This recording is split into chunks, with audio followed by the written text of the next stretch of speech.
Well, hello, good people. Mark Holmes here, and as always, I appreciate each and every one of you guys. Wow. I just finished doing a live stream because I wanted to get out there as quick as possible, and unfortunately, my wife accidentally unplugged the Wi-Fi, which kind of got us spinning wheels, so to speak. We have some news that came through about 45 minutes ago. Is the Cowboys have denied the request from the Bears to allow Mike McCarthy to interview with them. And I would think that that would be basically saying Mike McCarthy's coming back. We heard Jerry Jones after the game say, well, what if Mike McCarthy, wants to speak with teams or teams want to interview him? And he basically said, Mike McCarthy can talk to whoever he wants to. And we took that, it was like, oh, shit, oh, shit. But when shit hit the fan and he was actually put out there with the real question of, can he? No, he can't. So what does this mean? Well, this means the Cowboys still have his excuses rights along with the rest of his coaching staff until Tuesday. And that says that they must be working on negotiating. The thing that I find funny is in listening to the fans on my live stream, people are saying, we're just settling for mediocrity. Okay, I hear what you're saying. But I asked you this question, and I've posed this quite a few times. What have the Dallas Cowboys done in the past 5 years to try and win a Super Bowl?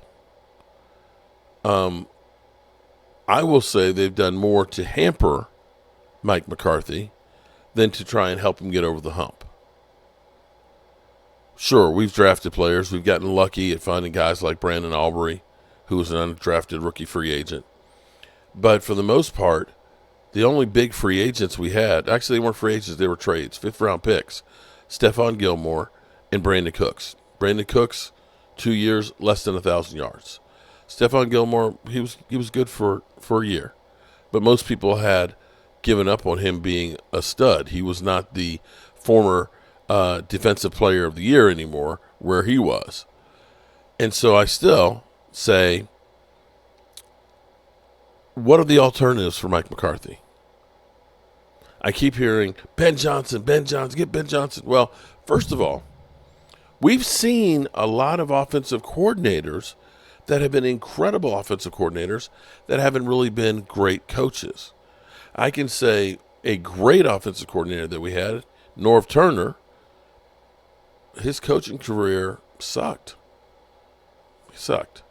I've heard some people say, get the coach from Notre Dame. Well, you can look at it and say, coaches that were college coaches first and then NFL coaches. Jimmy Johnson, great coach.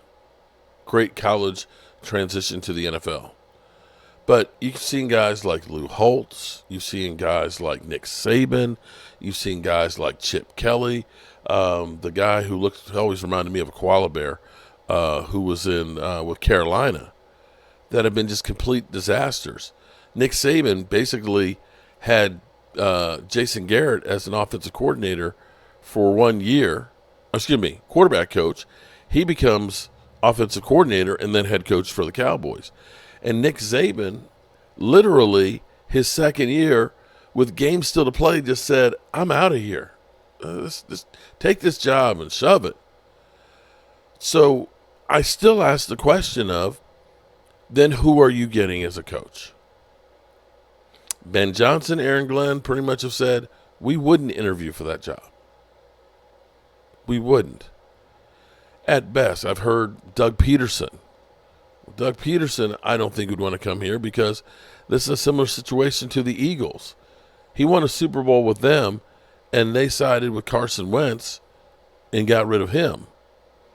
He can see he's played that game. He ain't trying to come to Dallas to deal with the Joneses. Now, teams are having revisionist history now because, for example, the Raiders, we're hearing people talking about, now that Antonio Pierce has been fired, that, hey, maybe we should go back and get John Gruden again.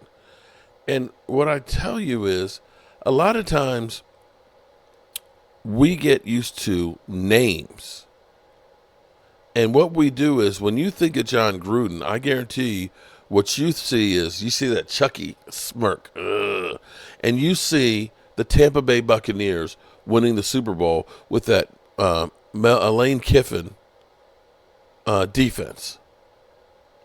You don't remember the John Gruden that traded away Khalil Mack and squandered the picks, along with a multitude of crazy things.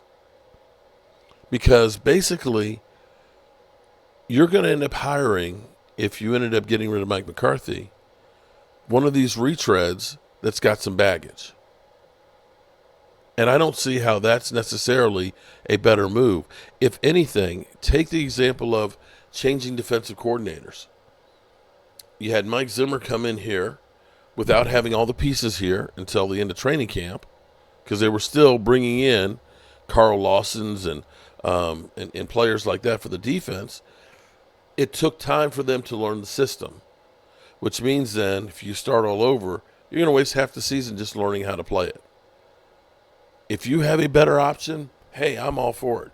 That goes for any player out there. But we often say trade somebody, and unfortunately, that's the fantasy football fallacy. Yeah, in fantasy football, you can trade out a quarterback and, it works out perfectly because they're not actually playing on your team in the NFL. But these guys have to learn a system and fit in with that system. And it doesn't work like that.